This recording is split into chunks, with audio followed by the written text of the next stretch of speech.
ጤና ይስጥልን እጅጉን የተወደዳችሁና የተከበራችሁ ቤተሰቦቻችን እንደምን አላችሁልን? የዕለተ አርብ የማለዳ የስፖርት የመረጃ ሰዓታችንን ከአዲስ ስፖርት እንደተለመደው ዛሬም ወደ እናንተ ይዘን ቀርበናል። የተለያዩ ስፖርታዊ ጉዳዮችን እናነሳለን። ዛሬ የሚደረጉ ጨዋታዎች አሉ። በአውሮፓ ታላላቅ ሊጎች ዛሬ የሚደረጉ መርሃ ግብሮች አሉ። በተወዳጁ እንግሊዝ ፕሪምየር ሊግ የ35ኛው ሳምንት ጨዋታዎች ዛሬ በሚጀመሩ ጨዋታዎች ይደረጋሉ። ከዛ ውጭ ግን ነገና ከነገ በስቲያ ነው በርከት ያሉ ጨዋታዎች የሚኖሩት። የክለብ እግር ኳሳዊ ጉዳዮችን ግን ዛሬ በስፋት ነው የምናነሳው። ክለቦችን የተመለከቱ የዝውውር ጉዳዮችን፣ ስፖርታዊ መረጃዎችንም ዛሬ እያነሳን ቆይታን እናደርጋለን። በቆይታችን ከአርሰናል ጋር፣ ከማንቸስተር ዩናይትድ፣ ከቼልሲ፣ ከሊቨርፑል፣ ከማንቸስተር ሲቲ፣ ከባርሰሎና፣ ከሪያል ማድሪድ ጋር የተያዙ እንዲሁም ሌሎችም የአውሮፓ ታላላቅ ክለቦችን የተመለከቱ ስፖርታዊ ጉዳዮችን እያነሳን ቆይታን እናደርጋለን። ውድ ቤተሰቦቻችን ሀሳብ አስተያየቶቻችሁን እየተመለከትን እንገኛለን። አሁንም ስምና አድራሻችሁን እየጠቀሳችሁ ያላችሁን ሀሳብ ኮሜንት ቦክስ ላይ ልታጋሩን ትችላላችሁ። በቀጣዮቹ ፕሮግራምም የእናንተን ሀሳቦች መልሰን ወደ እናንተው የምናደርስ ነው የሚሆነው። ታዲያ ይህንን ፕሮግራም ስታደምጡ ሁላችሁም ፕሮግራማችንን ወይም ይህንን ቪዲዮ ላይክ እያደረጋችሁ እንድትጀምሩት በአክብሮት እንጋብዛለን። ለቻናላችን አዲስ ከሆናችሁ ደግሞ ሰብስክራይብ ማድረጋችሁን አትርሱ። ከመሸጋገሪያ በኋላ ተመልሰን ስንመጣ በቀጥታ ወደ ዛሬው ፕሮግራማችን ነው የምናመራው። አብራችሁኝ ቆዩ።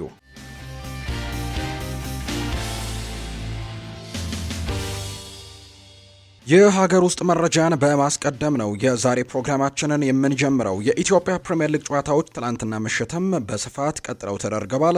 ትላንት በርከት ያሉ የኢትዮጵያ ፕሪምየር ሊግ ጨዋታዎች ነበሩ። እነሱን እንመልከት። በኢትዮጵያ ፕሪምየር ሊግ መርሃ ግብር መቀሌ ሰባ እንደርታ ትላንትና ከሀዲያ ሆሳዕና ጋር ጨዋታቸውን አድርገው ሳይሸናነፉ 1-1 በሆናቸው ውጤት ጨዋታቸውን አጠናቀዋል። ኬኔዲ ገብረ ጻዲቅ የመቀሌ ሰባ እንደርታን ጎል ሲያስቆጠር፣ ጸጋ አብግዛው ደግሞ ሀዲያ ሆሳዕናን አቻ ያደረገው ጎል ትላንትና ማስቆጠር እየቻለ ተጫዋች ነው። በዚህም ሀዲያ ሆሳዕናዎች የሰበሰቧቸውን ነጥቦች 35 በማድረስ በሊጉ 12ኛ ደረጃ ላይ መቀመጥ ችለዋል። በአንጻሩ መቀሌ ሰባ እንደርታ በ30 ነጥቦች 18ኛ ደረጃ ላይ ነው የተቀመጡት። ሌላኛው በኢትዮጵያ ፕሪምየር ሊግ የተደረገውና እንዲሁ በአቻ ውጤት የተጠናቀቀው ጨዋታ የፋሲል ከነማና የነገሌ አርሲ ጨዋታ ነው። ይህ ጨዋታ 0-0 በሆናቸው ውጤት ነው ትናንትና የተጠናቀቀው። ነገሌ አርሲ አራተኛ ተከታታይ የሊግ ጨዋታውን ነው በአቻ ውጤትም ትናንትና ማጠናቀቅ የቻለው። በአጠቃላይ ነገሌ አርሲዎች 45 ነጥቦችን ሰብስበው 3ኛ ደረጃ ላይ ሲቀመጡ፣ ፋሲል ከነማ በ43 ነጥቦች 5ኛ ደረጃ ላይ ነው የተቀመጠው። ወልዋሎ አዲግራት ዩኒቨርሲቲ ትላንትና ድል ቀንቶታል። በኢትዮጵያ ፕሪምየር ሊግ መርሃ ግብር ወልዋሎ አዲግራት ዩኒቨርሲቲ ኢትዮጵያ ቡናን ነው 4-2 በሆነ ውጤት ማሸነፍ የቻለው። በተለይ በዚህ ሳምንት በሸገር ደርቢ ድል የቀናው ኢትዮጵያ ቡና ትላንትና ደግሞ በወልዋሎ አዲግራት ዩኒቨርሲቲ ሽንፈትን ቀምሷል። የወልዋሎ አዲግራት ዩኒቨርሲቲን ግቦች ኮንኮኒ ሀፊዝ 2 ጎሎችን ማስቆጠር ችሏል። ያሬድ ከበደና በየነ ባንጂያ ደግሞ ቀሪዎቹን ጎሎች ያስቆጠሩ ተጫዋቾች ናቸው።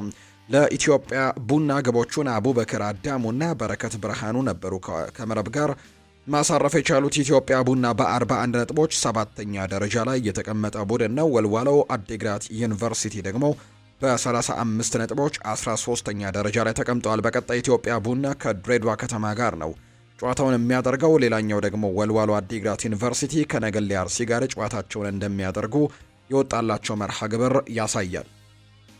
ወደ ውጭ ሀገር ስፖርታዊ መረጃዎቻችን በቀጥታ እናምራ። የአውሮፓ ቻምፒየንስ ሊግ የዚህ ሳምንት ጨዋታዎች ተደርገው መጠናቀቃቸውን ተከትለው ትላንትና የዩሮፓ ሊግ እና የኮንፈረንስ ሊግ ጨዋታዎች ደግሞ ቀጥለው ተደርገዋል። በዩሮፓ ሊግ 2 ጨዋታዎች ናቸው የተደረጉት። ወደ ፍጻሜ ለማለፍ የተደረጉ የግማሽ ፍጻሜ ጨዋታዎች ናቸው። ትላንትና 2 ጨዋታዎችን እንመልከት። በተለይ አንደኛው ደግሞ 2 የእንግሊዝ ክለቦችን ያገናኘው ጨዋታ ከመሆኑ ጋር በተያያዘ በርካቶች በጉጉት የጠበቁት ጨዋታ ነው። ኖቲንግሃም ፎረስት እና አስተን ቪላ ያደረጉት ጨዋታ ነው። ትላንትና የመጀመሪያው ዙር ጨዋታ በሲቲ ግራውንድ ነው የተደረገው። 2 ቡድኖች በጣም ጠንካራ የሚባሉ እንደሆኑ ይታወቃል። በተለይ አስተን ቪላ በዩሮፓ ሊጉ ላይ 10 ተከታታይ ድሎችን ያስመዘገበ 10 ተከታታይ ጨዋታዎችን ያልተሸነፈ ቡድን እንደሆነ ተመልክተናል እስከ ትላንትናው ጨዋታ ድረስ። በአንጻሩ ደግሞ ኖቲንግሃም ፎረስት ከትላንትና በፊት ያደረጋቸውን በሁሉም የውድድር መድረኮች ያደረጋቸውን 8 ጨዋታዎች ደግሞ ያልተሸነፈ ነው። በተለይ በፕሪሚየር ሊጉ በቅርቡ እያመጣቸው የሚገኙ ውጤቶች ደግሞ ከወራጅ ቀጠናው ጭምር እያወጡት እንደሆነ ይታወቃል። አሰልጣኝ ቪቶር ፔሬራ ስራቸውን በጣም በጥሩ ሁኔታ እንደጀመሩት ጭምር ነው የተመለከትነውና አንደኛው ወቅታዊ ብቃቱ በጣም ጥሩ የሆነ አንደኛው ደግሞ በዩሮፓ ሊግ ላይ በጣም ጥሩ የውድድር ዓመትን እያሳለፈ የሚገኝ ቡድን ነው ትላንትና ጨዋታቸውን ያደረጉት። እርግጥ ነው አስተን ቪላ የዚህ ሳምንት የፕሪሚየር ሊግ ጨዋታውን ቢሸነፍም ነገር ግን አሁንም የአውሮፓ ቻምፒየንስ ሊግ ቦታን ይዞ ለማጠናቀቅ በሚደረገው ፉክክር ላይ ግን አሁንም እንዳለበትና 5ኛ ደረጃ ላይ እንደተቀመጠ የሚታወቅ ጉዳይ ነው። ነጥቡን ከሊቨርፑል ጋር እኩል አድርገው ኖቲንግሃም ፎረስት እና አስተን ቪላ ትላንትና በሲቲ ግራውንድ በኖቲንግሃም ፎረስት ሜዳ ባደረጉት ጨዋታ ኖቲንግሃም ፎረስቶች ባለሜዳው ቡድን ጨዋታውን 1-0 በሆነ ውጤት ማሸነፍ ችሏል። በዩሮፓ ሊግ የግማሽ ፍጻሜ ጨዋታ ክሪስ ውድ ኖቲንግሃም ፎረስትን አሸናፊ ያደረገ ጎልን ማስቆጠር የቻለው ተጫዋች ነው። ብቸኛው ጎልም የተገኘው ከፍጹም ቅጣት ምት ነው። ሌሎችም ጨዋታዎች እንዲሁ በዩሮፓ ሊግም በኮንፈረንስ ሊግም የተደረጉ እንዲሁ እንደነበሩ ተመልክተናል። እንዳልኳችሁ ግን ትናንትና አስተን ቪላዎች ከ10 ያለመሸነፍ ጉዞ በተለይ በዩሮፓ ሊግ ከ10 ያለመሸነፍ ጉዞ በኋላ ትናንትና የተሸነፈበት የመጀመሪያው ጨዋታ ሆኗል። እርግጥ የመልስ ጨዋታም ይኖረዋል። ሳምንት ደግሞ ሐሙስ በቪላ ፓርክ በአስተን ቪላ ሜዳ የሚደረግ ጨዋታ ይሆናል ተብሎ ይታሰባል። ተመጣጣኝ አይነት ፉክክር ነው በትናንትናው ጨዋታ ላይ የተመለከትነው። የኳስ ቁጥጥር በሁለቱም በኩል 50 በመቶ ነበር። ከዛ ውጪ የጎል ሙከራዎችን ከተመለከትን 11 ሙከራዎችን ኖቲንግሃም ፎረስት አድርጓል። 10 ሙከራዎችን ነው ቪላዎች ያደረጉት። ብዙ እንዲሁ የኢላማቸውን የጠበቁ ሙከራዎችም ያልነበሩበት የጨዋታ ክፍለ ጊዜ እንደነበረም ጭምር ነው የትናንትናው ጨዋታ ላይ የተመለከትነው። ተመጣጣኝ አይነት የሚባል 5 ሙከራዎችን አድርገዋል ኢላማቸውን የጠበቁ ኖቲንግሃም ፎረስቶች። በአንጻሩ በአስተን ቪላ በኩል 4 ኢላማቸውን የጠበቁ ሙከራዎችም ጭምር የተመለከትንበት ጨዋታ ነው። በአጠቃላይ ግን ኖቲንግሃም ፎረስት የትላንትናውን ጨዋታን በማሸነፉ የመጀመሪያውን ዙር ጨዋታ 1-0 አሸንፎ የመልሱን ጨዋታ ወደ ቪላ ፓርክ አቅንቶ የሚያደርግ ነው የሚሆነው። በሌላም የጨዋታ ደግሞ እንዲሁ በዩሮፓ ሊግ የግማሽ ፍጻሜ ሌላኛው ጨዋታ የፖርቱጋሉ ክለብ ብራጋ በሜዳውና በደጋፊ ፊት የጀርመኑን ክለብ ፍራይበርግን ያስተናገደበት ጨዋታ ነበር የተደረገው። ይህንን ጨዋታ የፖርቱጋሉ ክለብ ብራጋ ጨዋታውን 2-1 በሆነ ውጤትም ማሸነፍ የቻለበት ውጤት ሆኖ ነው የተመዘገበው በትላንትናው ዕለት በተደረገው የዩሮፓ ሊግ ጨዋታ።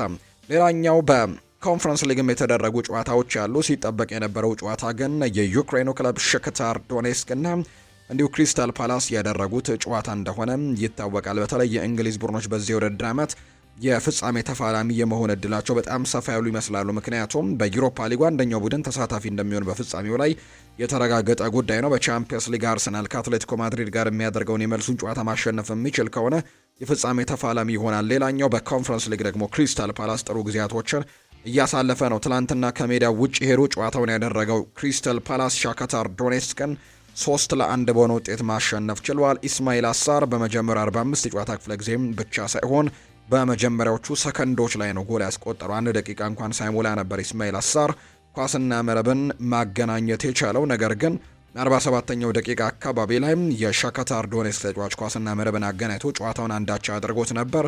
ከዛ ግን ካማዳ 58ኛው ደቂቃ ላይና እንዲሁ ደግሞ ጆርጋን ስትራን ላርሰን ደግሞ 84ኛው ደቂቃ ላይ ባስቆጠሯቸው ጎሎች የኦሊቨር ግላስነሩ ቡድን ክሪስታል ፓላስ የትላንትናውን ጨዋታ አሸንፎ መውጣት የቻለበት መርሃ ግብር ሆኖ ነው ትላንትና የተጠናቀቀው።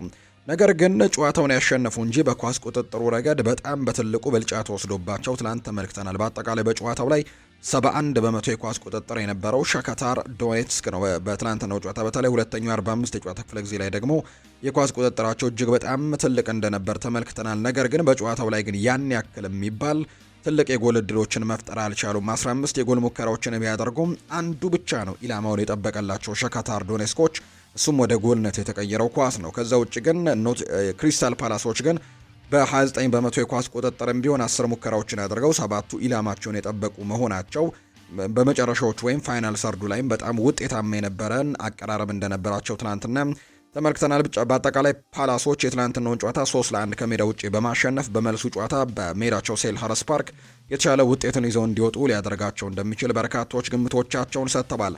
በሌላኛው የኮንፈረንስ ሊግ ጨዋታ ደግሞ የስፔኑ ክለብ ራዮ ቫይካኖ የፈረንሳዩ ክለብ ስትራስቡርግን አስተናግዶ ነበር። ራዮ ቫይካኖ ጨዋታውን 1-0 በሆነ ውጤት ማሸነፍ የቻለበት መርሃ ግብር ነው የትላንትናው ጨዋታ።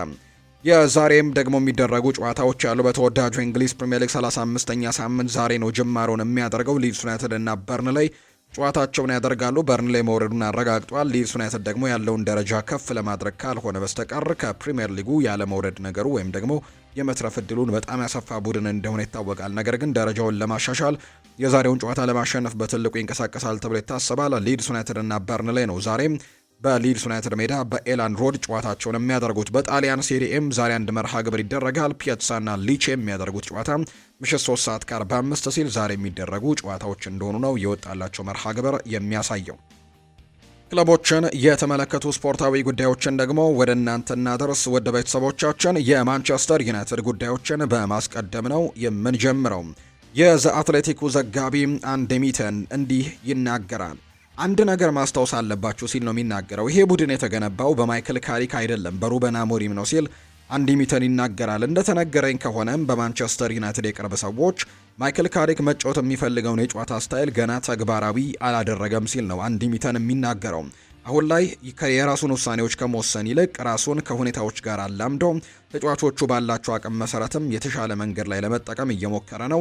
ምናልባት በሚቀጥለው የውድድር ዓመት ቡድኑን ደግሞ በቋሚነት የሚረከብበት እድል የሚያገኝ ከሆነ የራሱን የጨዋታ ሲስተምን ያኔ መገንባት እንደሚፈልግ ነው እየተነገረ የሚገኘው። አሁን ላይ ግን የነበረውን ቡድን ላይ የተወሰኑ መሻሻሎችን ብቻ እንዲያሳይ አድርጎ እየቀረጸው እንደሚገኝ ጭምርና ከሁኔታዎች ጋር ራሱን ለማላመድም ሙከራዎችን እያደረገ እንደሚገኝ ጭምር ነው አንዲ ሚተን እየተናገረ የሚገኘው። ማንቸስተር ዩናይትዶች በገበያው ላይ አሁንም አሰልጣኞችን መመልከታቸውን ቀጥለዋል። በተለይ የቦርንመዙ አሰልጣኝ የሆነው አንዶኒ ኢራኦላ አሁንም በማንቸስተር ዩናይትድ ሰዎች ጥሩ ነገር እንዳለው ይታመናል ግንኙነት ቢያደርግም፣ ነገር ግን አሁንም ቢሆን ግን በማንቸስተር ዩናይትድ አመራሮች ቅድሚያ የሚሰጠው ስም ግን ማይክል ካሪክ ነው። አሁንም ለቋሚ አሰልጣኝነት ቦታው ቀዳሚ እጩ እንደሚሆን ይታመናል። ነገር ግን የማንቸስተር ዩናይትድ አመራሮች አንድ በጣም ትልቅ ስጋት ያላቸው ጉዳይ አለ። ይኸውም ማንቸስተር ዩናይትድ በተለይ 2019 ላይ ኦሌ ጉናር ሶልሻየር በደጋፊዎች ግፊት ከጊዜያዊ ወደ ቋሚ አሰልጣኝነት በተሾመበት ወቅት ያኔ ልክ እንደመጣ ጥሩ የሚባሉ ውጤቶችን ማምጣቱን ተከትሎ ደጋፊዎች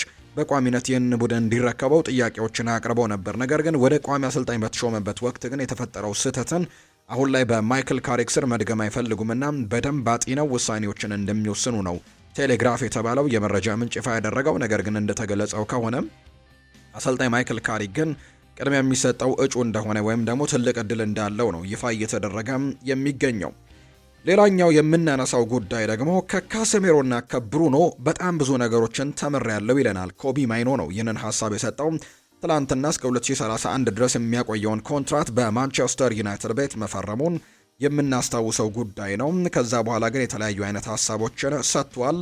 ከካሴሜሮና ከብሩኖ በጣም ብዙ ነገሮችን ተምሬያለሁ ብሏል።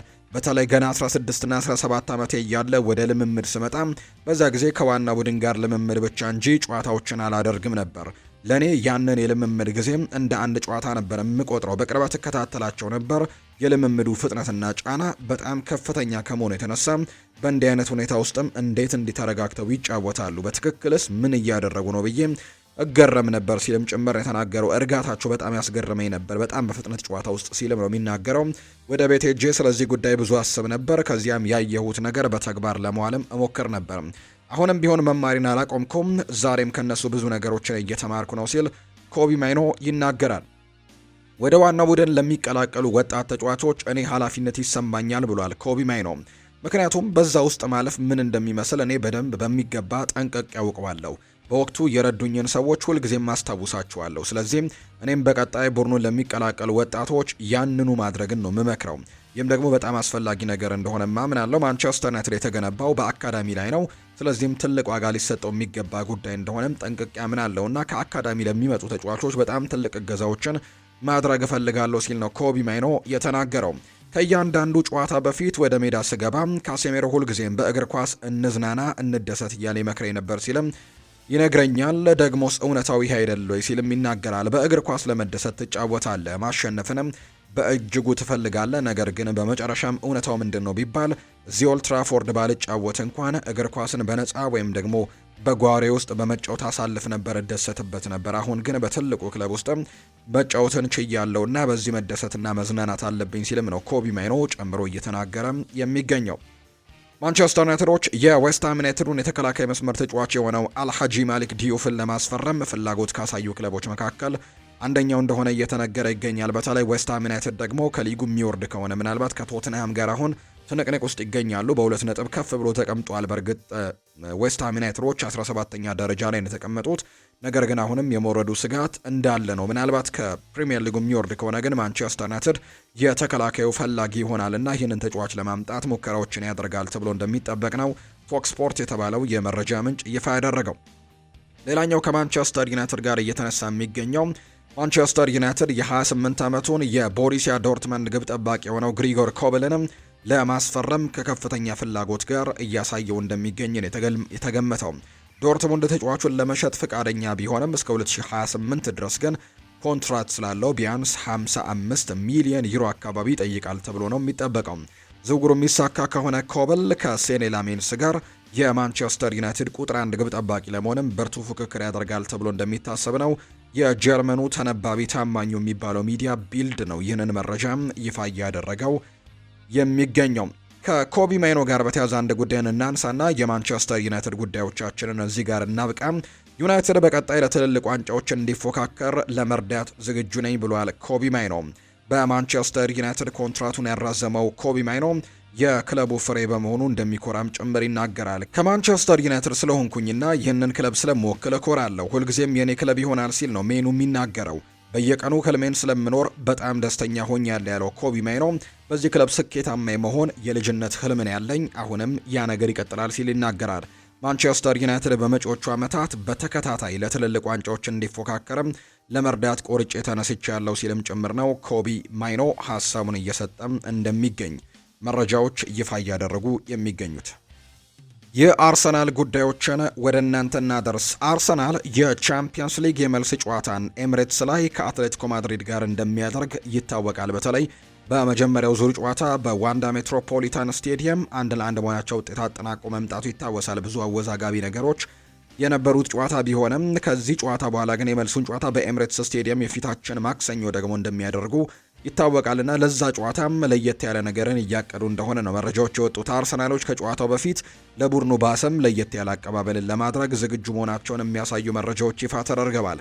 ደጋፊዎች ለሚደረገው ታሪካዊ አቀባበልም ድባቡን በማሳመር እንዲደግፉት ነው ጥሪ እየቀረበላቸው የሚገኘው። ቡድኑ ወደ ስቴዲየም በሚደርስ ሰዓትም ለባሱ ለየት ያለ አቀባበልን እንደሚያደርጉ ጭምር ይፋ ተደርጓል። የመጀመሪያው ዙር ጨዋታ 1-1 በሆናቸው ውጤት መጠናቀቁ የሚታወስ ነው። አርሰናል በቻምፒየንስ ሊግ ለተከታታይ 13 ጨዋታዎች ሳይሸነፍ የተጓዘ ሆኗል። ዘንድሮ በተለይ የምድቡ 8ቱንም ጨዋታዎች በድል ማጠናቀቁ ይታወሳል። ከዛ በኋላ ያደረጋቸውን ጨዋታዎችም እንዲሁ ያልተሸነፈ ቡድን እንደሆነ እናስታውሳለን። ከስፖርቲንግ ሊዝበን ጋር ጨዋታን አድርገዋል። እንዲሁ ደግሞ አሁን ከዛ ውጭ ከአትሌቲኮ ማድሪድ ጋርም ጨዋታን እያደረጉ ነው። ከዛ በፊት ደግሞ ከባየር ሌቨርኩዘን ጋርም ጨዋታን እንዳደረጉ ይታወሳል። እነዚህን ጨዋታዎች በአጠቃላይ እስካሁን ድረስ ሳይሸነፉ ነው እየተጓዙ የሚገኙትና በዚህም 13 ጨዋታዎችን እስካሁን ሳይሸነፍ ተጉዟል። ይህንን ለመጨረሻ ጊዜ ያደረገው ደግሞ 2006 ላይ ነበር። ያኔ ደግሞ የፍጻሜ ተፋላሚ እንደነበሩ የምናስታውሰው ጉዳይ ነው። ዘንድሮም ምናልባት ወደ ፍጻሜው ለማለፍ እጅግ በጣም ቅርብ እንደሆኑ የሚያሳዩ መረጃዎችን ነው እየተመለከትን የምንገኘው። ምክንያቱም የመጀመሪያውን ዙር ጨዋታ ከሜዳ ውጭ 1-1 ማጠናቀቃቸውን ተከትሎ አርሰናል የአትሌቲኮ ማድሪድ ክሶችን በተመለከተም ለአውሮፓ እግር ኳስ ማህበር ኦፊሻላዊ ቅሬታ ለማቅረብም እያሰበ እንደሆነም ተነግሯል። የክለቡ ባለስልጣናት ለአውሮፓ እግር ኳስ ማህበር ወይም ለዩኤፋ ለማቅረብ የሚችሉ ማስረጃዎችን እያሰባሰቡ ነው። አርሰናል ስለ ዋንዳ ሜትሮፖሊታን ሜዳ ሁኔታ በይፋ ከአውሮፓ እግር ኳስ ማህበር አቤቱታ ማቅረብም መብት እንዳለው ይፋ ተደርጓል። ጨዋታው ከመደረጉ በፊትም አርሰናሎች የሳሩን ጉዳይ ዩኤፋ እንዲያጣራ ጥያቄ አቅርበው ነበር። ነገር ግን ዩኤፋ ወይም የአውሮፓ እግር ኳስ ማህበር ግን ጉዳዩን ከመረመረ በኋላ ምንም አይነት የተሳሳተ ነገር እንዳላገኘበትና ትክክል እንደሆነ ጭምር ገልጾላቸው እንደነበረ ይታወሳል። አሁን ላይ ግን በድጋሚ ቅሬታ ማቅረብን ይፈልጋሉ። ክለቡ እስካሁን ድረስ ይፋዊ ቅሬታን አላቀረበም። ነገር ግን ከፈለጉ ለአውሮፓ እግር ኳስ ማህበር በጽሁፍ ለማቅረብም በቂ ማስረጃ ሊኖራቸው ይችላል የሚል መረጃ ነው እየወጣ የሚገኘው። ሌላኛው በዋንዳ ሜትሮፖሊታኖ ከተደረገው ጨዋታ ጋር በተያያዘ ሌላኛው ሊነሳው የሚገባው ጉዳይ የዴክላን ራይስ ጉዳይ ነው። ስለ ዳኛው በሰጡ አስተያየት ምክንያትም በዩኤፋ ቅጣት ሊጣልበት እንደሚችል ጭምር ግምቶች እየወጡ ነው። የዴክላን ራይስ መግለጫዎች የዳኛውን ታማኝነት ላይ ጥያቄ ውስጥ እንደከተቱት ነው የተነገረው። ዩኤፋንም ሊያስደስት ይችላል ተብሏል። የአውሮፓ እግር ኳስ ማህበር የዲሲፕሊን ኮሚቴ የዳኛውን ኦፊሻላዊ ሪፖርትን እየጠበቀ ሲሆን ከዚያ በኋላ ማንኛውም አይነት እርምጃ ሊወሰድበት እንደሚችል ጭምር ነው ሳይመን ኮሊንግስ መረጃውን እያጋራም የሚገኘውና ከዚህ ተጫዋች ጋር በተያዘም ከዴክላን ራይስ ጋር በተያዘም ምናልባት ቅጣቶች ሊጣሉበት እንደሚችሉ የሚያሳዩ ደግሞ ሀሳቦች እየወጡ እንደሚገኙ ነው መረጃዎቹም የጠቆሙት። ሌላኛው የምናነሳው ጉዳይ ደግሞ ሳንድሮ ቶናሊን በተመለከተ የሚነሳው ጉዳይ ነው። በፕሪሚየር ሊጉ ለመቆየት መወሰኑን ተከትሎ ማንቸስተር ዩናይትድ እና አርሰናል አዲስ ፉክክር ውስጥ ሊገቡ እንደሚችሉ ይፋ ተደርጓል። ጣሊያናዊው የኒውካስል ዩናይትድ አማካይ እንግሊዝ የመቆየት ውሳኔ ማሳለፉን ተከትሎ ማንቸስተር ዩናይትድ እና አርሰናል የግላቸው ለማድረግ ዝግጅት ላይ ይገኛሉ። ቀደም ሲል ተጫዋቹ ወደ ትውልድ ሀገሩ ጣሊያን የመመለስ ፍላጎት እንዳለው ተናግሮ የነበረ ቢሆንም አሁን ላይ ግን ሀሳቡን ቀይሯል የሚል መረጃ እየወጣ ነው። ቶናሊ አሁንም ቢሆን በዓለም ላይ በከፍተኛ የእግር ኳስ ደረጃ መፎካከር እንደሚፈልግ አሳውቋል። የማንቸስተር ዩናይትድ እና የአርሰናል አሰልጣኞችም ቡድናቸውን በአማካይ ክፍል ለማጠናከር የሚፈልጉ በመሆኑ የቶናሊ በገበያ ላይ መገኘት ደግሞ ትልቅ አጋጣሚን ይፈጥርላቸዋል፣ ትልቅም እድል ይሆንላቸዋል ተብሎ ነው የሚታሰቡ። በተለይ በማይክል ካሪክ ስር ቡድኑ በወጣቶችና ቴክኒክ ባላቸው ወይም አቅማቸውም ላቅ ባሉ ተጫዋቾች ዙሪያ እየገነባ የሚገኘው ማንቸስተር ዩናይትድ የቶናሊ ልምድና የጨዋታ ንባብን ለቡድኑ ተጨማሪ ጥንካሬን እንደሚሰጥም ያምንበታል የተባለው። በአንጻሩ የአርሰናሉ አሰልጣኝ ሚኬል አርቴታ ደግሞ ሁልጊዜም ኳስን በአግባቡ የሚቆጣጠርና በቴክኒክ የበሰሉ አማካዮችን ስለሚፈልግ ቶናሊ ለአርሰናል የጨዋታ ፍልስፍና በጣም ተስማሚ መሆኑ ነው ተመራጭ ያደርገዋል ተብሎ የሚታሰበው። ስለዚህም በክረምቱ የተጫዋቾች የዝውውር መስኮት ይህንን ተጫዋች ለማስፈረም አርሰናልና እንዲሁ ማንቸስተር ዩናይትድ ትልቅ ትንቅንቆችን ያደርጋሉ ተብሎ ይታሰባል። ተጫዋቹ በተለይ ፍላጎቱ ወደ ጣሊያን ማምራት ነው የሚሉ ዘገባዎች በተደጋጋሚ ሲወጡ እንደነበር እናስታውሳለን። ነገር ግን አሁን ላይ ያንን ነገር ሊቀይር እንደሚችልና በእንግሊዝ ለመቆየት ምርጫውን ሊያደርግ እንደሚችል ተገምቷል። የቶናሊ የወደፊት ቆይታ የክረምቱ የዝውውር መስኮት ትልቅ አጀንዳ እንደሚሆን ይጠበቃል። ተጫዋቹም በኒውካስል ያለውን ቆይታ አጠናቆ ወደ አንደኛው ታላቅ ክለብም ያመራል ወይስ ደግሞ በሊጉ ሌላ ቡድን ውስጥ እንመለከተዋለን የሚለው በቅርቡ ይፋ ይደረጋል ተብሎ እንደሚታሰብ ነው መረጃው የወጣው። አርሰናል የጋላታሳራዩን የክንፍ መስመር ተጫዋች የሆነው ባርሲሽ አልፐር ይልማዝን በውድድር ዘመኑ መጨረሻ ላይ ለማስፈረም ይፋዊ ጥያቄዎችን ለማቅረብ ዝግጁ እንደሆነ የሚያሳዩ መረጃዎች አሉ። በተለይ ተጫዋቹ በበርከት ባሉ የአውሮፓ ታላላቅ ክለቦች ፍላጎቶች ውስጥ እንዳለ ይነገራል። አልፐር ይልማዝን ለማስፈረም ግን አርሰናልን ፍላጎት ካላቸው ክለቦች መካከል አንደኛው እንደሆነ ነው ከወደ ቱርክ ታማኝ የሚባሉ የመረጃ ምንጮች ይፋ ያደረገው።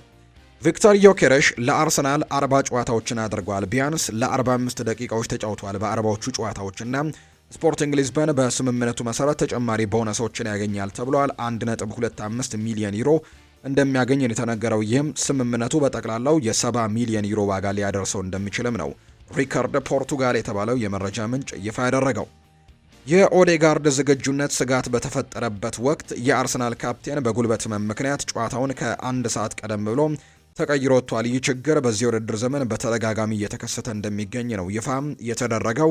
ከፉልሃም ጨዋታ በፊትም የመጨረሻ ግምገማ ይደረግለታል ተብሏል። ተጫዋች ተደጋጋሚ ጉዳቶች በዚህ ውድድር ዓመት እየገጠሙት ይገኛሉ። በተለይ ደግሞ አርሰናል ከሱ ጋር የተሻሉ የግብ ዕድሎችን መፍጠር የሚችል አይነት ቡድን እንደሆነ በተደጋጋሚ እያሳየ ቢሆንም ነገር ግን አሁንም ቢሆን ተደጋጋሚ ጉዳቶቹ ግን ለዚህ ቡድን ግልጋሎቶችን በቶሎ እንዳይሰጥም እያደረገው እንደሚገኝ ነው የተገለጸው። በቀጣይ ከፉላም ጋር በሚደረገው ጨዋታ ላይ ምን አይነት ነገሮችን ያሳየናል ወይም በቋሚ አስተላለፍ ውስጥ ይኖራል የሚለው ጉዳይ የሚጠበቅ መረጃ እንደሆነ ነው ዘገባዎቹም እየጠቆሙ የሚገኙት። የሊቨርፑል ጉዳዮችን ደግሞ እናንሳ። አንድሪያ ፒርሎ ስለ ፍሎሪያን ቬርትስ እና ስለ ራያን ሸርኪ አንዳንድ ሀሳቦችን አጋርቷል። ንጽጽሮችን አይቻለሁ ይላል። ሸርኪ በዝቅተኛ ዋጋ የተገዛና ጥሩ እየተጫወተ ያለ ጥበበኛ ተጫዋች ነው። ፍሎሪያን ቬርትስ ውድ ሲሆን ሰዎች ፕሪሚየር ሊጉን ለመላመድ እየተቸገረ እንደሆነ ይናገራሉ። እግር ኳስ ግን ቀላል አይደለም። ፍሎሪያን ቬርትስ የተለየ የጥራት ደረጃ አለው። የጨዋታ ግንዛቤው፣ እንቅስቃሴውና ጨዋታን የመረዳት ችሎታውን በስልጠና የማይገኙ ነገሮች ያሉት።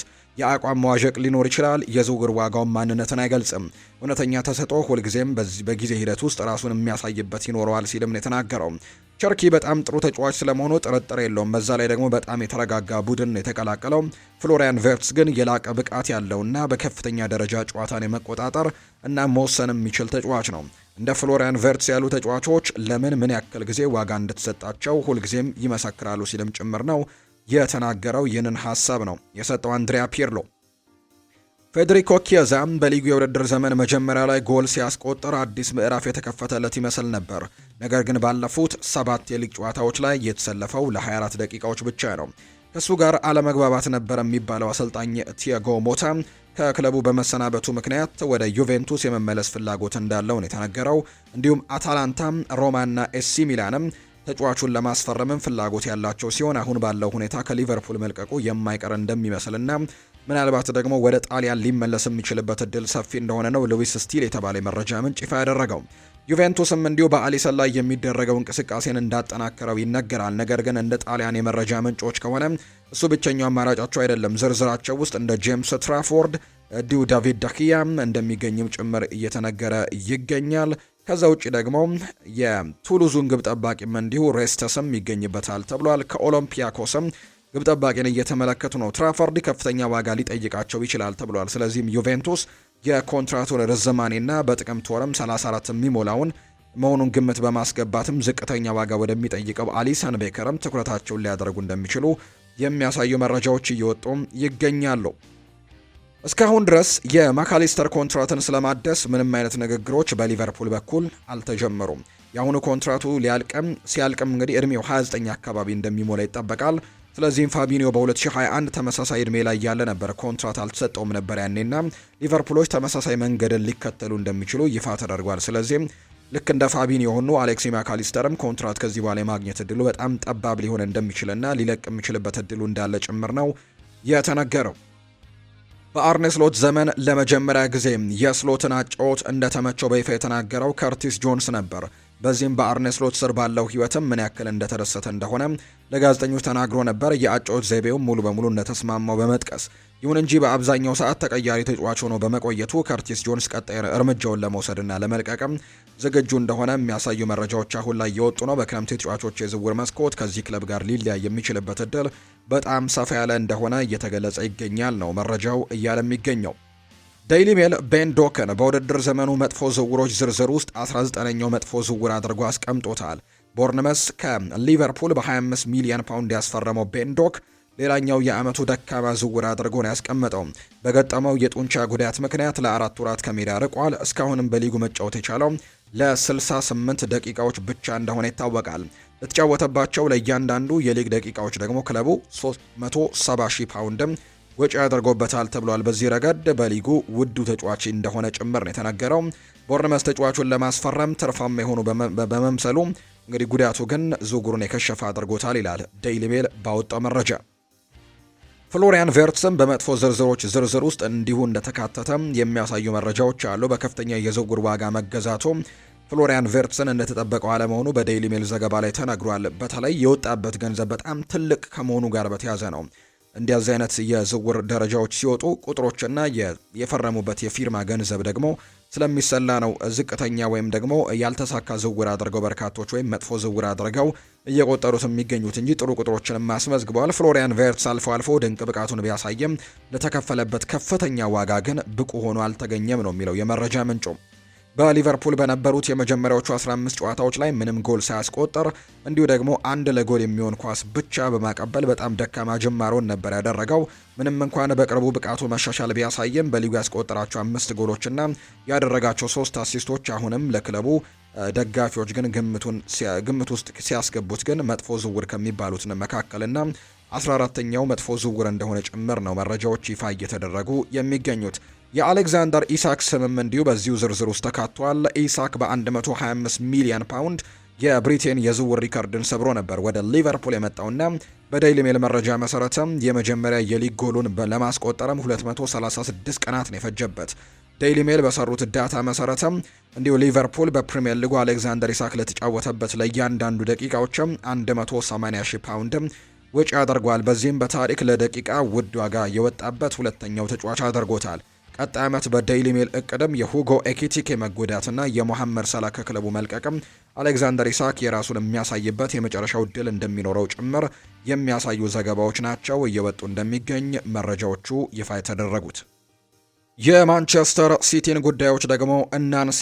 የሲቲ የወሩ ምርጥ ተጫዋች ይፋ ተደርጓል። በአሰልጣኝ ጆሴፍ ፔፕ ጓርዲዮላ የሚመሩት ማንቸስተር ሲቲዎች የወርሃ ሚያዝያ የወሩ ምርጥ ተጫዋቻቸውን ይፋ አድርገዋል። በዚህ መሰረትም የመስመር ተጫዋቹ ኒኮ ኦራይሊ የሚያዝያ የወሩ ምርጥ ተጫዋች ተብሎ መመረጥ ችሏል። ኒኮ ኦራይሊ በወሩ ባደረጋቸው ጨዋታዎችም አንድ ግብ አስቆጥሮ አንድ ደግሞ አመቻችቶ ማቀበል የቻለ ተጫዋች ነው። በዚህም መሰረት የማንቸስተር ሲቲ የወሩ ምርጥ ተጫዋች ሽልማትን ማሸነፍ ችሏል።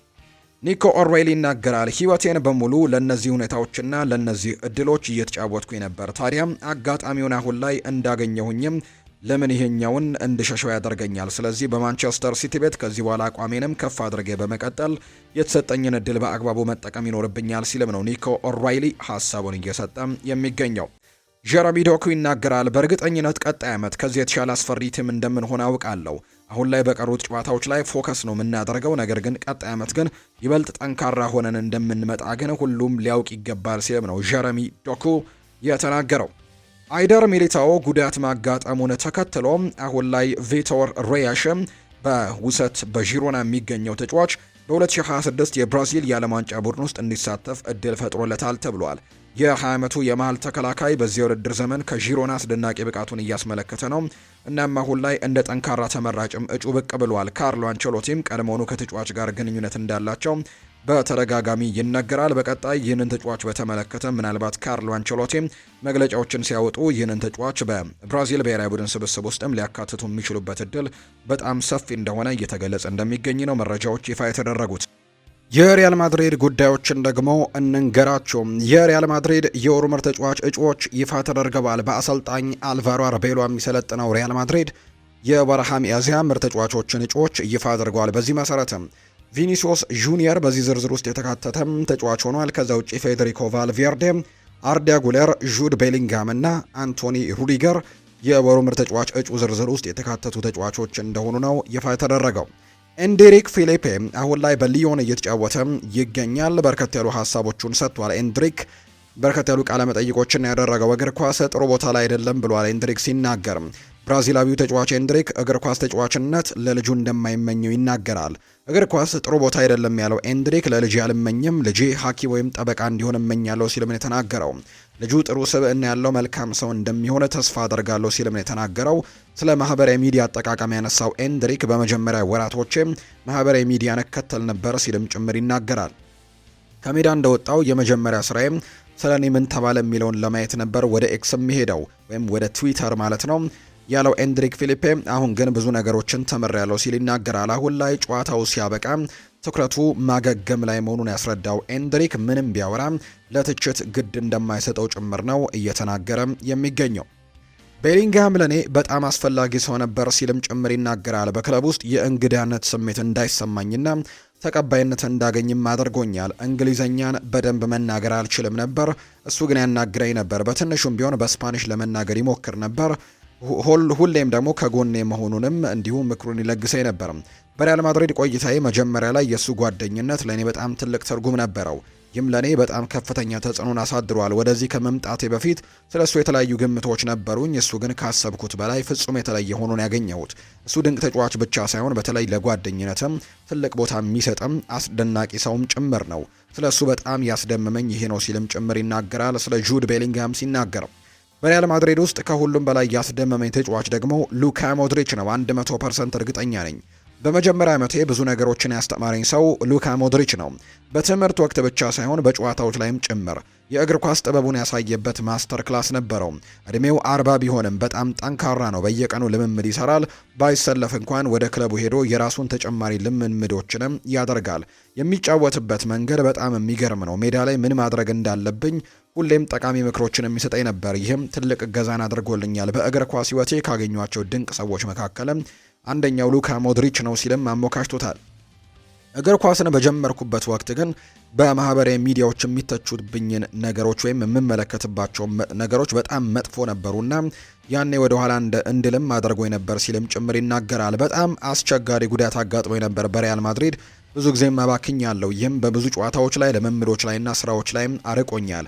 በወቅቱ ለመወዳደር የሚያስችል አቅም አልነበረኝም። ጉዳት ሲያጋጥመ ሁሉንም ነገር ታጣለህ። የመሰለፍ ዕድል ለማግኘት የምታደርገው ትግልን ጭምር ነው የምታጣው። እነዚህ ነገሮች ደግሞ ለእኔ ቁጥጥር ውጪ እንደነበሩ ነው ማስታውሰው። በጣም ፈርቼ ነበር። በግልም ሆኜ ብዙ ነገሮችን አልቅሻለሁ። ጉዳቱን እንዴት መቋቋም እንዳለብኝና ምን እንደሚጠበቅብኝ አላውቅም ነበር። ጉዳት እንደገና ያገረሽ የሆነ ብቃቴን እጠብቅ ይሆን ወይስ ደክም ይመለሳለሁ የሚሉ ጥያቄዎችም በጣም ይረብሹኝ ነበር። ስለ ወደፊት እንድትሰጋ ያደርግሃል። ነገር ግን መቀጠል እንዳለብኝ ያውቅ ነበር። ሌላ ጉዳት ቢያጋጥመኝ እንኳን ሂደቱን በሙሉ ደግሜ ለማለፍም ዝግጁ ነበርኩኝ። ስመለስ ግን ምርጥ ብቃቴን ማሳየት እንዳለብኝ በደንብ ተረድቻለሁ ሲልም ነው ኤንድሪክ ፊሊፔ ሀሳቡን በስፋት እያጋራም የሚገኘው። የባርሴሎናንም ጉዳይ እናንሳ። 3 የሳዑዲ ክለቦች ራፊኒሃን በመከታተል ላይ ይገኛሉ ተብሏል። እናም እሱን ማስፈረምም ይፈልጋሉ። ራፊኒሃ ሙሉ ለሙሉ ለባርሴሎና ቁርጠኛ ሲሆን ክለቡም ደግሞ እሱን የመሸጥ እቅድ እንደሌለው ጭምር ነው የተነገረው። ባለፈው ዓመት አልናስር ለራፊኒሃ 90 ሚሊዮን ዩሮ አካባቢ ለመክፈልም ፈቃደኞች እንደነበሩ ጭምር ይታወሳል። ሆርግ ሄሱስ የአልናስር አሰልጣኝ ማለት ነው ራፊኒያን ለማሳመን ሞክሮ ነበር፣ ነገር ግን ተጫዋቹም ባርሴሎናን የመልቀቅ ፍላጎት እንዳልነበረው ነው የተነገረው። በሚቀጥለው የውድድር ዓመት ግን 3 የሳዑዲ አረቢያ ክለቦች ይህንን ተጫዋች ራፊኒያን ለማስፈረም ትልቅ እንቅስቃሴዎችን ያደርጋሉ ተብሎ እንደሚታሰብ ነው መረጃዎች እየወጡ የሚገኙት። ራፊኒያ ግን የሳዑዲ ፕሮ ሊግ ጥያቄዎችን ግን ውድቅ እንዳደረገ ይፋ ተደርጓል። ስፔን የምታደርገውን የመጀመሪያ የዓለም ዋንጫ ጨዋታ ላሚን ያማል የሚያመልጠው ቢሆን እንኳን የስፔን እግር ኳስ ፌዴሬሽን ላሚን ያማልን በጥንቃቄ ለመከታተል አቅዷል። ፌዴሬሽኑ ከዴኮ ጋርና እንዲሁ ከቦያን ኪርኪች ጋርም ከተገናኘ በኋላ ቅድሚያ የሚሰጠው ጉዳይ ግልጽ እንዳደረገ ነው የተነገረው። የያማል የማገገም ሂደት በጥንቃቄ መያዙን ያረጋግጣል። ምክንያቱም የጉልበት ጅማት ጉዳት ከወጣትነቱ አንጻር ከፍተኛ የሆነ የማገርሸት እድል እንዳለው ጭምር ነው የሚነገረውና በደንብ እስኪያገግም ሊጠብቁትም እንደሚችሉና በተለይ የዓለም ዋንጫ የመጀመሪያ ጨዋታዎችም ላይኖር የሚችልበት እድል እንዳለ ጭምር ነው እየተገለጸ የሚገኘው። ሮበርት ሌቫንዶስኪ የበርካታ ክለቦችን ፍላጎት እየሳበ ሲሆን ዩቬንቱስ እሱን ለማስፈረም ከፍተኛ ጥረቶችን እያደረገ ነው። የጣሊያኑ ክለብ 6 ሚሊዮን ዩሮ የተጣራና ተጨማሪ ጉርሻን የያዘ የ1 ዓመት ውልን አቅርቦለታል። ሆኖም ግን ለሌቫንዶስኪ ቅርብ የሆኑ የመረጃ ምንጮች ወይም ሰዎች የዩቬንቱስ ጥያቄም ለአሁኑ ጠንካራ ፍላጎት ብቻ ነው እያሉ ይገኛሉ። አጥቂው እስካሁን ምንም አይነት ውሳኔ እንዳላደረገ ጭምር ነው የተነገረውና ሌቫንዶስኪ በርካታ ክለቦችን ፍላጎት እየሳበ እንዳለ ነው ዩቬንቱስም አንደኛው ፈላጊ እንደሆነ ጭምር ነው የመረጃ ምንጮቹ እየጠቀሱ የሚገኙት። ሰርጂ ዶሚኒጌስ በዳይናሞ ዛግሬብ ያሳየው ጠንካራ ብቃት ከባርሴሎናን ጨምሮ የበርካታ የአውሮፓ ታላላቅ ክለቦችንም ትኩረትን እየሳበ ነው። ባርሳ ከተጫዋቹ የወደፊት ሽያጭም 20 በመቶ ድርሻ እንዳለው ይነገራል። ሰርጂ ዶሚኒጌዝ ምንም እንኳን አስቸጋሪ እንደሆነና እድሉን ሲጠብቅም መጀመሪያ ራሱን ማረጋገጥ እንዳለበት ቢያውቅም ወደ ባርሴሎና ተመልሶ ግን ራሱን ማረጋገጥ እንዳለበት ያምናል። ባርሴሎና ተመልሶ እንደገና ለቀድሞ ክለቡ መጫወትም ህልሙ መሆኑን እንደሆነ ጭምር ነው በርካቶች የሚያነሱት። የዘንድሮ የባርሴሎና የሊግ የውድድር ዘመን በሁሉም መመዘኛዎች ከባለፈው ዓመት የተሻለ ሆኖ ተገኝቷል። ባለፈው የውድድር ዘመን ባርሴሎና ሊጉን ያሸነፈው 2 ጨዋታዎች እየቀሩት ነበር። በዚህ የውድድር ዘመን ግን 4 ጨዋታዎች እየቀሩት ዋንጫውን ማረጋገጥ የሚችልበት እድልን አግኝቷል። ባለፈው የውድድር ዘመን ቡድኑ በ88 ነጥብ ነበር ያጠናቀቀው። ዘንድሮ ግን በዚህ የውድድር ዘመን ገና 5 ጨዋታዎች እየቀሩት 85 ነጥቦች ላይ ደርሷል። ባለፈው የውድድር ዘመን በቡድኑ ላይ 39 ጎሎች ተቆጥረውበት ነበር። በዚህ የውድድር ዘመን ግን 5 ጨዋታዎች እየቀሩ የተቆጠሩበት ጎሎች 30 ብቻ እንደሆኑ ነው ቁጥሮች የሚያሳዩትና ከባለፈው ዓመት የተሻለ ጥሩ ቁጥሮችን እያስመዘገቡ እንዳለ ነው የሚታመነው በባርሴሎና በኩል። በሳምንቱ አጋማሽ በተደረጉ የአውሮፓ ቻምፒየንስ ሊግ ጨዋታዎችን ተከትሎ ከቀረቡት እጩዎች ውስጥ የሳምንቱ ምርጥ ተጫዋች ተለይቶ ታውቋል። በዚህ መሰረትም 2 እጩዎች ነበር የቀረቡት። አንቷን ግሪዝማን እና ኦስማን ዴምቤሌ ነበሩ እጩ ሆነው የቀረቡት። ነገር ግን በዚህ መሰረት የፓሪስ ሳን ዠርሜኑ የፊት መስመር ተሰላፊ የሆነው ኦስማን ዴምቤሌ የሳምንቱ ምርጥ ተጫዋች ተብሎ ተመርጧል። ዴምቤሌ ፓሪስ ሳን ዠርሜን ባየር ሚኒክን 5-4 በሆነ ውጤት ሲያሸንፍ 2 ጎሎችን አስቆጥሮ አንድ ደግሞ ለግብ የሆነ ኳስን አመቻችቶ ማቀበሉን የተነገረው አንቷን ግሪዝማን ሌላኛው እጩ መሆን የቻለ ተጫዋች እንደነበር የምናስታውሰው ነው። ማውሪዚዮ ፖቼቲኖ ይናገራሉ። አሁን ላይ የአሜሪካ ብሔራዊ ቡድን አሰልጣኝ ናቸው። አንድ ቀን ወደ ፕሪሚየር ሊጉ መለሳለሁ ሲሉ ተናግረዋል። ፖቼቲኖ እንደ ሜሲ እንዳይጎዳ ፈርቼ ብቀይረው ባለቤቴ ሳትቀር አገለለችኝ የሚልም ሀሳብን ጭምር ሰጥቷል። የአሜሪካ ብሔራዊ ቡድን አሰልጣኝ ማውሪዚዮ ፖቼቲኖ ቃለመጠይቅ አድርገው የተለያዩ ጉዳዮችን ያነሱት ፖቼቲኖ በቆይታቸውም ቫር በጣም ያበሳጨኛል፣ የእግር ኳሱን ማንነትም ቀይሮታል ሲልም ጭምር ነው የተናገረው። እንግሊዙን ወዳለው አንድ ቀን ወደ ፕሪሚየር ሊግ መለሳለሁ፣ የኔ ፍልስፍና ከሊጉ ተፈጥሮ ጋር በጣም ይስማማል ሲልም ነው የተናገረው። ሎሚ ሁልጊዜም ከቢሮ ያጠፋም ለመመገብ ብቻ ሳይሆን ጥሩ ያልሆነ ጉልበትንም ስለሚስብ ጭምር ነው ሲልም ጭምር ነው የተናገረው። ተፈጥሮ በእኛ ህይወት ላይ ትልቅ ተጽዕኖ እንዳለው በጽኑ አምናለሁ።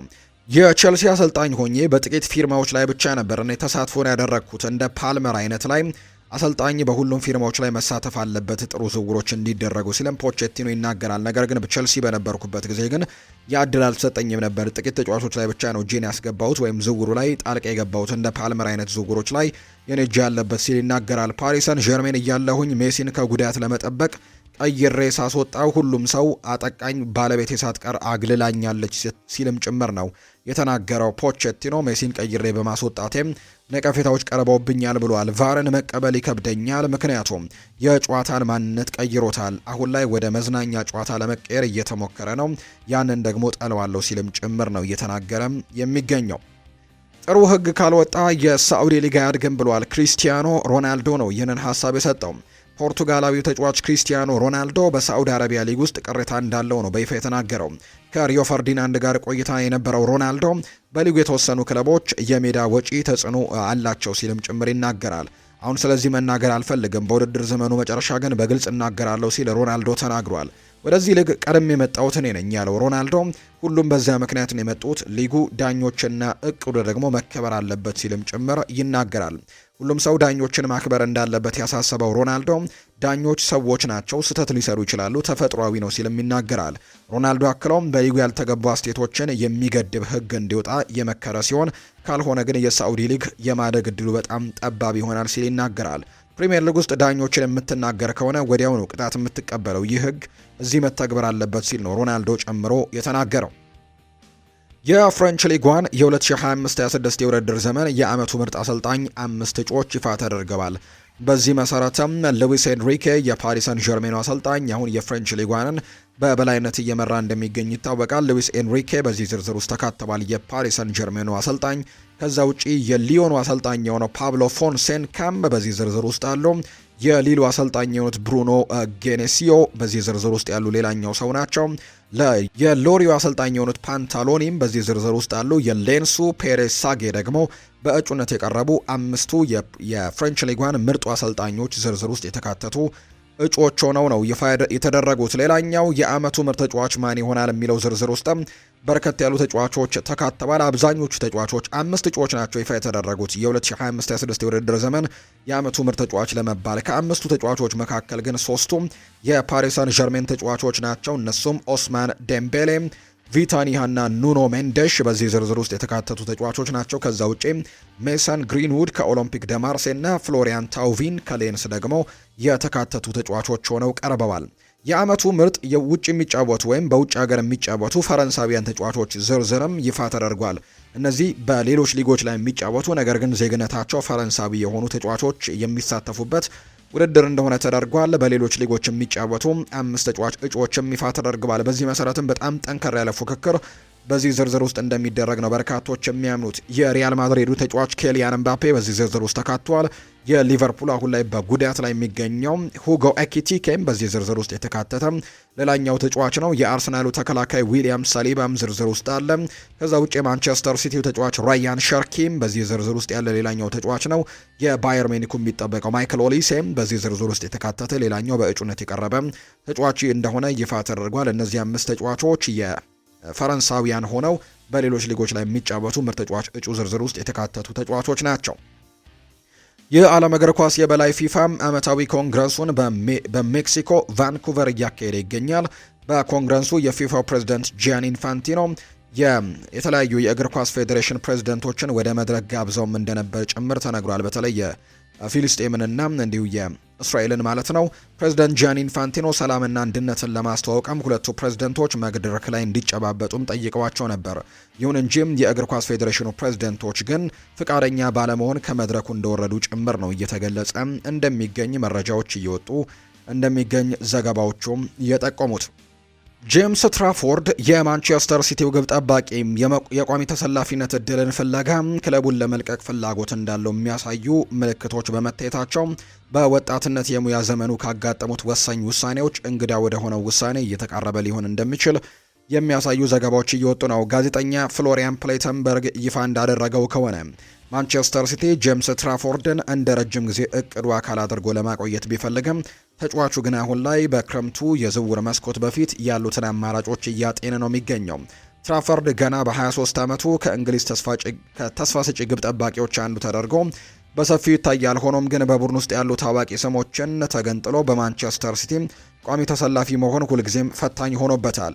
እድገቱ ወሳኝ ደረጃ ላይ በሚገኝበት በዚህ ሰዓት ላይም በቋሚነት የመሰለፍ ፍላጎቱ ወደ ሌላ ቦታ እንዲዘዋወርም ሊገፋው እንደሚችል ነው የተናገረው። ብራይተን የማንቸስተር ሲቲውን ግብ ጠባቂም ለማስፈረም በፉክክሩ መሪነቱን እንደያዘ እየተነገረ ነው። የትራፎርድ ሁኔታን ከሚከታተሉ ክለቦች መካከል ብራይተን ኤንድ ሆቭ አልቢዮን ዋነኛው ተፎካካሪ ሆኖ ብቅ ብሏል። የአሁኑ የብራይተን ግብ ጠባቂ የሆነው ባርት ቨርትብሩገን በዚህ ክረምት ክለቡን የሚለቅ ይሆናል ተብሎ ይጠበቃል። በርከት ያሉ ትልልቅ ክለቦችም እየፈለጉት ነው። ትራፎርድ እንደ ህልም ኢላማ ተደርጎም ይወሰዳል። ቨርትብሩገን ባሳየው ድንቅ ብቃት የበርካታ ታላላቅ የአውሮፓ ክለቦችን ጭምር ትኩረትን የሳበ ግብ ጠባቂ እንደሆነ እየተነገረ ነው። ብራይተን ደግሞ በቡድን ሽግግር ወቅት አስቀድሞ ለማቀደም ይታወቃል። ቨርትብሩገን የሚለቅ ከሆነ የብራይተን የዝውውር ቡድን ሊተኩ የሚችሉ ተጫዋቾችን እያዘጋጀ እንደሚገኝ ነው መረጃዎች እየወጡ የሚገኙት። ከትራፎርድ በተጨማሪ ግን የሬንሱ ሮቢን ሪሰር እና የፍራይበርጉ ኖህ አትቡሎ ደግሞ እንዲሁ ስማቸው ከብራይተን ጋር እየተነሱ የሚገኙ ተጫዋቾች ናቸው። ሆኖም ግን ጄምስ ትራፎርድ ፕሪሚየር ሊጉን በደንብ የሚያውቅ በመሆኑና እንግሊዛዊ በመሆኑ ብራይተን በፍጥነት መላመድ የሚችል ግብ ጠባቂን የሚያስቀድም ከሆነ ብልጫ ሊሰጠው የሚችለው ግብ ጠባቂ እንደሆነ ተነግሯል። በሌላ በኩል ማንቸስተር ሲቲ ትራፎርድን በቋሚነት እንዲለቅ ፍቃደኛ አይደሉም። ክለቡ ወጣት ተሰጥኦችን ለማሳደግ ረገድም ጠንካራ ታሪክ ያለው ሲሆን ተጫዋቾችን ወደ ዋና ቡድን ከመቀላቀሉ በፊት የውሰት ዝውውርን እንደ መሸጋገሪያ ይጠቀምበታል። ሲቲ ጄምስ ትራፎርድን እንደ ውድ የረጅም ጊዜ ሀብት ቢመለከተውም እድገቱን እንዲቀጥል ደግሞ የጨዋታ ልምድን ማግኘቱ አስፈላጊ መሆኑን ይገነዘባል። ነገር ግን ጂያንሉጂ ዶናሩማ በክለቡ አንደኛ ግብ ጠባቂ ሆኖ ባለበት ሁኔታ ላይ ለትራፎርድ የመሰለፍ እድል ሁልጊዜም የተገደበ እንደሚሆንና ዘንድሮ እንደተደረገው በካፕ ጨዋታዎች ላይ ወይም ደግሞ በኤፍኤ ካፕ እና በካራባው ካፕ ጨዋታዎች ላይ ካልሆነ በስተቀር በሌሎች ውድድሮች ላይ በፕሪሚየር ሊግ ላይ በተለይ እንዲሁ በቻምፒየንስ ሊግ ላይ ቋሚ ሆኖ የመሰለፍ እድሉ በጣም ጠባብ እንደሆነ የሚያሳዩ መረጃዎች ናቸው በተደጋጋሚ እየወጡ የሚገኙትና በርካታ የፕሪሚየር ሊግ ክለቦችም የግብ ጠባቂ ክፍላቸውን ለማጠናከር ወይም ለረጅም ጊዜ ተተኪ ለማዘጋጀትም ጄምስ ትራፎርድን በቅርበት እየተከታተሉት ይገኛሉ። ከትራፎርድ አንጻር ውሳኔው በመጨረሻም የመሰለፍ እድል ላይ እየተመሰረተ ነው። በሱ እድሜ የሚገኝ ግብ ጠባቂ በከፍተኛ ደረጃ በቋሚነት መጫወትን በዓለም አቀፍ ደረጃም ወደሚታወቅ ኮከብነት ለመሸጋገር ወይም ተቀያሪ ወንበር ላይ ደግሞ ደብዝቶ ለመቅረት ወሳኝ ልዩነትን ሊፈጥር እንደሚችል የሚያሳዩ አይነት ሀሳቦችም እየተነሱ እንደሚገኝ ነው መረጃዎች እየወጡ የሚገኙትና በቀጣይ የዚህ ግብ ጠባቂ ውሳኔ ይጠበቃል ተብሎ ይታሰባል። ከብራይተን በተጨማሪ ግን ሌሎች በርከት ያሉ ክለቦችም የዚህ ተጫዋች ፈላጊዎች ናቸው። በተለይ በእንግሊዝ የሚገኙት እነ አስተን ቪላን ጨምሮ ከዛ ውጪ ሌሎችም ክለቦች ይህንን ተጫዋች ለማስፈረም እነ አስተን ቪላ እነ ኒውካስል ዩናይትድም የዚህ ተጫዋች ፈላጊዎች እንደሆኑ የሚያሳዩ መረጃዎች በተደጋጋሚ ይወጣሉ። ስለዚህ በቀጣይ የዚህ ግብ ጠባቂ ውሳኔ ይጠበቃል ተብሎ እንደሚታሰብ ነው መረጃዎች እየወጡ እንደሚገኝ ዘገባዎች እየጠቆሙት። የተወደዳችሁና የተከበራችሁ ቤተሰቦቻችን ለዛሬ ያዝንላችሁ አዳዲስ ስፖርታዊ ጉዳዮቻችን እነዚህን ነው የሚመስሉት። ስላደመጣችሁን፣ ስለተከታተላችሁን፣ ቆይታችሁን ከኛ ጋርም ስላደረጋችሁ እጅግ ከልብ አድርገን እናመሰግናለን። ፉአድ ባህሩ የዛሬውን ፕሮግራም እየመራው ከእናንተ ጋር ቆይታን አድርጌያለሁ። በቀጣይ ፕሮግራሞቻችን ሌሎች ስፖርታዊ ጉዳዮችን፣ ሌሎች አዳዲስ መረጃዎችን አካተን በድጋሚ ተመልሰን የምንገናኝ ይሆናል። ስላደመጣችሁኝ፣ ስለተከታተላችሁኝ ቆይታችሁም ከኛ ጋር ስለነበር እጅግ ከልብ አድርገን ነው የምናመሰግነው። በዛሬው ምሽቱ ደግሞ በሚኖረው ፕሮግራማችን ላይ ሌሎች ርዕሰ ጉዳዮችን፣ ሌሎች አዳዲስ መረጃዎችን አካተን በድጋሚ ተመልሰን የምንገናኝ ይሆናል። ለዛሬ ግን ስላደመጣችሁኝ፣ ስለተከታተላችሁኝ ቆይታችሁም ከኛ ጋር ስለነበር እጅግ ከልብ አድርገን እናመሰግናለን። ፉአድ ባሩ ፕሮግራሙን እየመራው ከእናንተ ጋር ቆይታን አደረኩኝ። በቀጣይ ፕሮግራሞቻችን በድጋሚ እንገናኛለን። መልካም ጊዜ፣ መልካም ቀንም እንዲሆንላችሁ ነው በአክብሮት የምመኘው።